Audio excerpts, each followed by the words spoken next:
favorite watermelon fragrance, watermelon sugar from Brambleberry. Today we're going to use this to make a one pot wonder watermelon soap, and I have done just so many of these one pot wonders, and I know they are probably a little boring for a lot of you, but this is hands down my favorite design to pull out when I'm just not sure what I really want to make, and it gives me a good idea how to test the fragrance. So if you are stuck in a rut and you're not really sure what to do with a fragrance that you like, just pick out some colors that you think go along with the fragrance and throw it in a one pot wonder. Anyway, so I've put on my sleeves. Those are from Farmer's Defense, and here I'm adding my lye solution to my oils. The lye solution is room temperature, which means I've made it before and it's been sitting on the counter. My oils are melted, and I say room temperature, it's not really room temperature. It's probably around 100 degrees or so. They're warm to the touch and they're clear. And the last bit there was the goat milk going in, which is fresh from our goats here on our farm. So with a one pot wonder, there's a couple things to consider. One of the best parts about a one pot wonder is that it has this beautiful feathering, and I have made so many of these watermelon soaps with a one pot wonder, and yet I'm still trying to find ways to make it interesting and fun. So I thought I would change how I do the bottom of the soap. Previously I would make the rind with a different technique and have it set up a little bit quicker, but I wanted to try to keep it as fluid as the rest of the soap itself. I find the key to a really good one pot wonder is to have the soap in what I would consider not quite a medium trace. It is a light trace, but you want to make sure the colors can easily hold their ground against the other colors that are competing with it. So you're sort of in a race against the soap's thickening, as well as a race of keeping the colors from being fluid enough to pour and get the feathering, but not so fluid that they disperse into the rest of the colors. My favorite trick to do this is to make my pots of soap that I'm going to be using, and then adding the color and then adding the fragrance last. This way I can make sure the colors are the colors that I want. I'm not having to go back and redo the colors because I'm very fussy about my colors, which I know isn't a surprise to anybody, but the upside of that is I can get the colors the way I want them. And then when I need to pour the soap, I add the fragrance oil to each pot, and that way it doesn't either speed up or slow down the reaction too much, and it gives me a little bit more working time. So I've just kind of eyeballed all of these and split them all into the little individual pouring spouts. I have a link to these in the description. You can get them on Amazon. Same thing with the container I'm using right now. The other question I often get is, where do I get my molds from? The mold itself, you can see in the corner up there, is from Nurture Handmade. It is the tall and skinny mold. It is 2.5 inches wide and 4.5 inches tall. Might be closer to 5. I have to check that. So these are just the colors going in. The first one is titanium dioxide. I mix my titanium dioxide ahead of time and I put it into a condiment bottle. If you are having issues with your titanium dioxide making speckles or not being fully immersed, I highly recommend Lisa Cunningham's video, I Dream in Soap, on how to mix it. It's what I do. This next one is, I have to go look. I think it's lemon from Mad Micas. I will put it in the description. It's one of the colors that they actually had as a one-off color, and it was really, really, really good. It handles the oven process really well, which is really tricky and yellow, so I love that color. Next is a blend of greens, mostly from Nurture Handmade, and I want to say also some from Mad Micas. I'm really bad about talking about my colors that I use because I tend to blend my mica colorants. I don't just use one, I use 3 or 4 different ones. So a lot of times when folks ask me, what color is that? I can truthfully tell them I don't know exactly, because I've probably been playing around in the lab making the color till I like it. This green is Force of Nature from Nurture Handmade, and it also has some titanium dioxide added to it. This next one is also from Nurture Handmade. It is the Neon Magenta with titanium dioxide mixed into it, and the other one is the Neon Magenta just straight. without any other additives to it. So I'm breaking my rule I just said about how I mix a bunch of different colors. These two I didn't, mostly because a lot of times I want the pinks to be in the same family. So one of the compliments I often get on my soaps is that my color is really, really on point. And I try to make it so all the colors flow really well together. And one of the best ways to do that, in my opinion, is, especially with colors that can be so finicky, like pinks and greens and yellows, is to try to stay in the same family and keep a little bit of the color into all the other colors. So in this case, I knew I was going to have a darker pink and a lighter pink. So the neon magenta, I just added some titanium dioxide to the same exact emulsion on the other side. So that's why I have a dark pink and a lighter pink. So now we've got all of our colors mixed. I'm happy with the colors. I would sometimes maybe go back and change this around, but this time I didn't need to. I was happy with all of it. So I'm now going to mix the fragrance into all of the pots of color, and then we will start actually pouring it into the pitcher that we're going to use. So here I am just kind of arranging how I want these to go in, because it just helps my brain think about it. This fragrance oil has a pretty safe IFRA usage rate. If you're not sure what an IFRA usage rate is, I will explain that in just a second. So off to the side, you can see me bringing in a weird little black device here. This is my custom craft tool. I think it's called the cat angler tool. I could be incorrect. It is probably one of my favorite soap tools. I've got a couple of wonderful tools from Custom Craft Tools, and you can use a towel, you can use a spatula, you can use all sorts of things to angle your mold. But if you have the extra little bit of fun money and you want to support an amazing small business, I highly recommend it. It is a super tool, and it makes these angled pours so easy and so seamless. So now I'm adding in the fragrance to all of the colors. Like I mentioned before, the IFRA. So IFRA, what is IFRA? It is basically a international testing of the things that we put into soap or other products like candles, lotions, and it tells us how much of that particular element or fragrance we are allowed to use per the end use.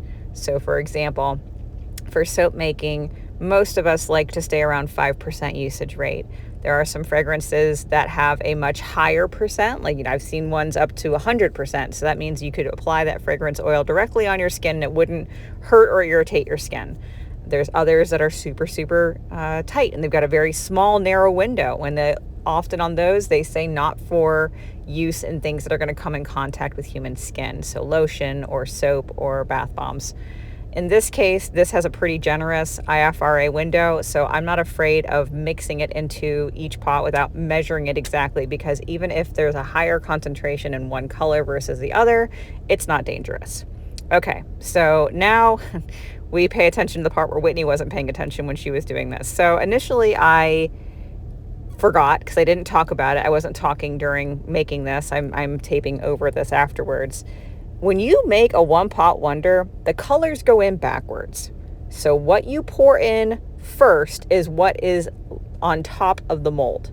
And I was tired. There's a lot going on behind the scenes right now in my life, and I didn't think about that. So I had to pour that green back out, wipe out the pitcher, and then come back again and then remember how I'm supposed to do this. So I want that dark pink to be the final color. So I forget again, and I fix it right here. I move the camera around a little bit to see if I can get the angle better. I do move it. Give me just a second. Anyway, so I want that dark pink to be the last color. So when you cut into a watermelon, where's the darkest pink? It's toward the middle of the melon, which will be the top of the soap, so to speak. So I pour that dark pink in, and I'm saving a little bit off to the side to decorate the top. Now I'm going in with the light pink. And when you're pouring this into the pouring pitcher, go slow. You can see that I got a little fast on the edge, and there's a little bit of interblending, which is not what we want. We want them to all stay distinct. But the slower you pour, the better it is. So first was dark pink, then the light pink, now the white for the rind layer. And then I'm going to do the full green rind, and I'm going to do this in a couple different color patterns and swirls because I wanted the rind to look mottled, which is what a real one looks like, a real watermelon rind. So I pour in a little bit of yellow, and then I'm going to alternate between the light green and the dark green to try and get that to be just variated. I wanted it to emulate it more than my previous pours had been, and I figured that if I just kind of add each one a little bit, then I had a good chance of getting the look I wanted in the final soap. And if you saw the picture in the front of the soap video, then you will know that I did achieve that. So this is kind of how I did it. There wasn't really a rhyme or reason. When I'm pouring different colors in like this, and I do want to have them consistent, one of the tricks that I do that is the reason I didn't talk during this is I count out loud to myself. So I say 1, 2, 3, 4, 5, whatever it is. And I stick to that measure of count for the pour. It is a time-honored tradition of how millions and millions of people over through all the worlds that make weird things like this have figured out to get an idea of consistency if we didn't have a timer in front of us. And because I'm using my phone to record this, the only timer I could have was one in my head or out loud. So I'm going to tuck all these off to the side, and then we're going to actually pour the soap itself. So you'll notice all of my colors in my pitching pot here are really nicely separated. They're not mixing with each other. That is the exact perfect trace for pouring this design. And you can see me kind of messing with my custom craft tool angler. There is an actual bar that came with the CCT Cheshire Cat angler. I just don't know where it is, so I use a skewer. So I'm going to start by pouring this in back and forth, and you'll see me do a couple little shimmies here and there like I do with the wood grain. Hold on a second. Let me see if I can fix the video so you can see more. Aha, there we go. That's better. So you'll see me kind of start and stop and pause and just do little, almost like a knot, kind of like I would do with my wood grains, because I really wanted that mottled, veiny, odd, patchy look that watermelons have. And you can see the pink starting to come through on the bottom. So now I'm going to get more focused and just go back and forth in a one pot wonder design. One of the biggest things with the one pot wonder that we hear complaints on in the Soap Challenge Club when we're doing this is it's kind of heavy. That pitcher weighs over 5 pounds. And if you don't think 5 pounds is heavy when you are holding it up, trying to smoothly go back and forth, I invite you to please do this yourself, and then you can laugh at me later. So I like this pitcher I'm using because I can kind of wedge my hand underneath it, so I'm not holding it as much as just pulling up on it. And I rest the edge of my pitcher on the mold itself, which is also why I like the custom craft tool angler, because it can take the weight of me giving some of the weight itself to the mold instead of just my arm having to do all the work. Some might consider that lazy. I consider it working smarter. Anyway, you can see I'm setting this up as I'm going along, but I'm not putting it totally flat and straight.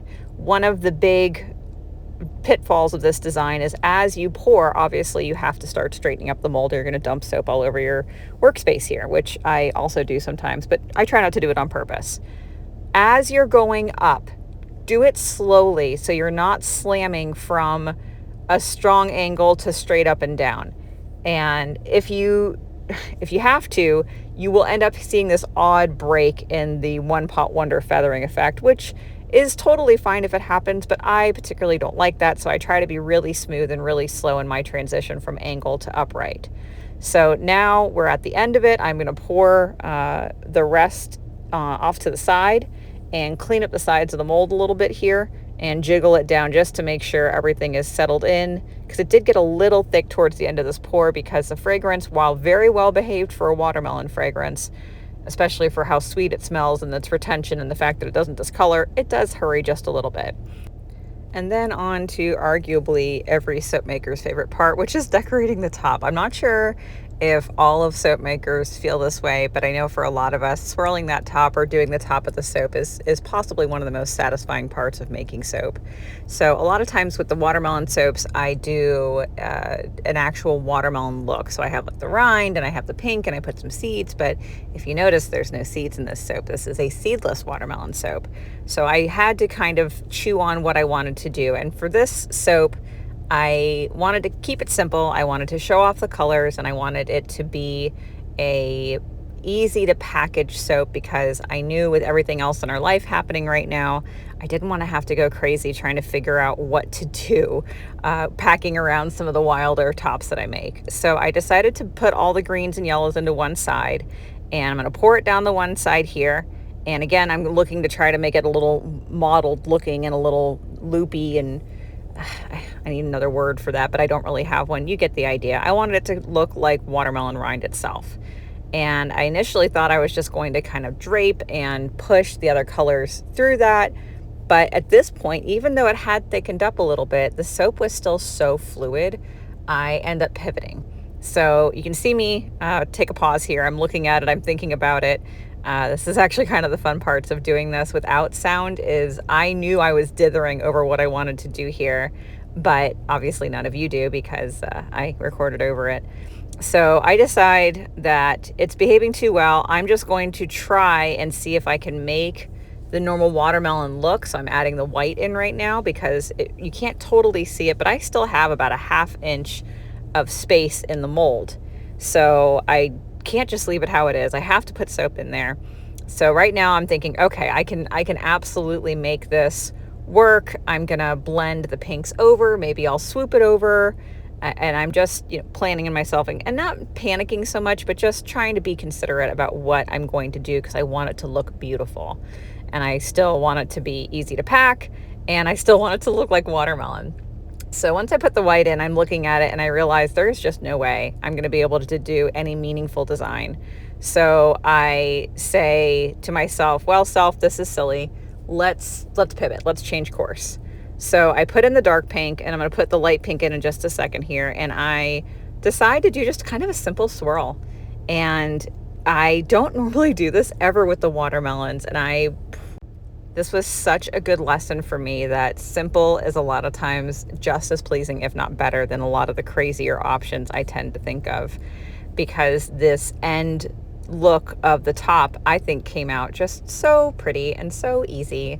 And still tells the story. You can still know it's watermelon just by the colors, but it was just fun. You'll see in a second here. So anyway, now I'm pouring the other color, and I did this backwards. I really want that light pink to be on top for some reason. You saw me kind of grab it too, and when I went to go pour all of these, I don't know why. I just really wanted it to be there, but that's okay. In this case, it really works because of the swirl I'm about to do. So first, I clean up my edges. I have a thing about my edges being clean. I don't know where I got it from. I'm not a clean soap maker in any fact. I wish I was. I wish I had these tidy, perfect, immaculate workspaces and habits, but I really don't. But when it comes to the edges, I want them to be clean. I don't want to see soap over the lips of the interior mold. And that's just because when you unmold the soap and when you go to cut it, if anything is muffin topping over the top of that mold, it then is on your bar. So you have a bar, it's a nice square bar, and it's got a little muffin top on top. And sometimes that works depending on the design. My nesting soaps, it works great. But for a soap like this, remember, we talked about how I didn't really want to have more packing woes. So I changed that up and made sure it's nice and clean. So now, hold on, let me move this. The best part, we're gonna swirl. I am only putting this skewer in just barely on the top layer of the soap. I don't want it to blend underneath. I just want it to be the very, very tippy top. And I'm just going back and forth in a looping pattern and pulling each other color in so it just makes a nice pleasing form all the way through. This is really similar to a lot of paper marbling techniques, and I've even seen people do this in their brownies. It's not anything special, but it's pleasing, it looks nice, and it leaves a nice design on the top of the soap, and also lets it kind of be flat. And again, I'm taking my paper towel and I'm cleaning up my edges so I don't have any little splash. I'm not sure if you can see it, but there are little teeny tiny amounts of the soap that I pushed over when I was actually doing the design.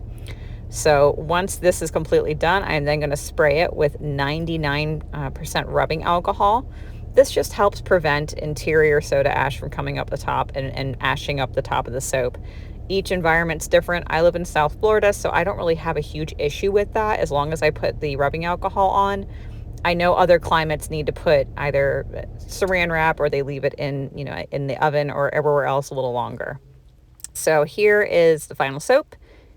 Before I swap to music, a couple notes. I get my cutter from Custom Craft Tools also, same place that I got the cool angler tool from.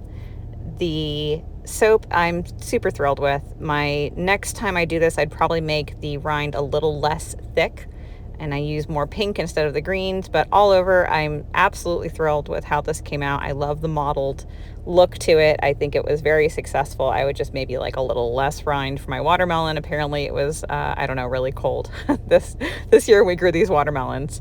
But if you have any questions on this soap or any other soaps or videos I've made, please send me an email. You can ask questions in the comments. I'm not really good at that, at answering the comments. And it's not anything to do with any of you. It's just who I am as a person. But I hope everyone enjoyed watching this and listening to me prattle on for 20 minutes or so about a soap. And as always, I appreciate everyone's time for watching this. I know that there's a lot of different YouTubers out there that make soap, and that I have not been very good to all my YouTube people, and I'm sorry. I've just had a lot of life happening, and hopefully things will settle down a little bit so we can focus more on the things that I like to do, which is making soap and making soap content for all of you. Thanks so much, and have an awesome rest of your day.